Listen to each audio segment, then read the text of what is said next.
17 News is your local election headquarters. We are now just 15 days from primary election day, March 5th. 17's Capitol correspondent Eitan Wallace joins us now with a preview of key national and statewide races and shares why you should check your mailbox. Well, we may be just over 2 weeks out from Election Day, but in many ways, it's already arrived, quite literally, in your mailbox. That's because every registered voter in the state should have received their ballot in the mail. And this year, Californians will have a lot to vote on. Printed, sent out,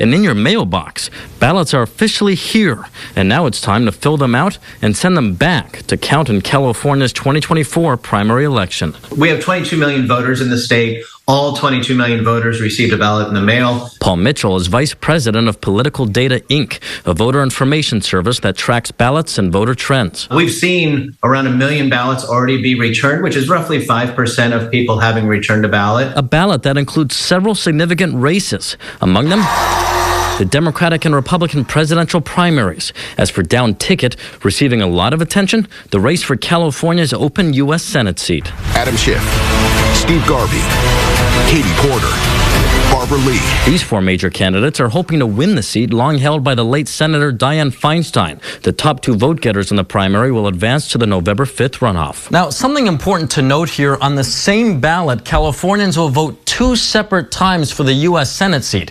The first time you vote, you'll choose who you want to serve a full 6-year term in the U.S. Senate, while in the category just next to that, you'll choose who you want to serve just for the 2-month term to fill the seat between the November 2024 election until Inauguration Day, January 3rd, 2025.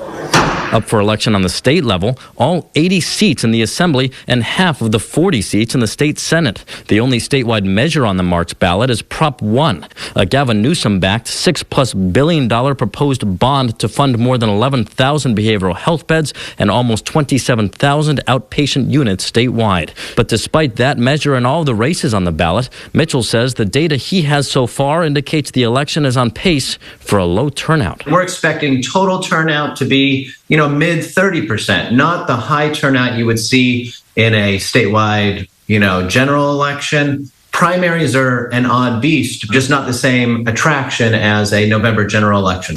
And a reminder, you must sign the back of the envelope and make sure it's postmarked on or before primary election day, March 5th. If you have not yet registered to vote, it's not too late. Your last day to do so is Tuesday. Reporting in Sacramento, Eitan Wallace, 17 News.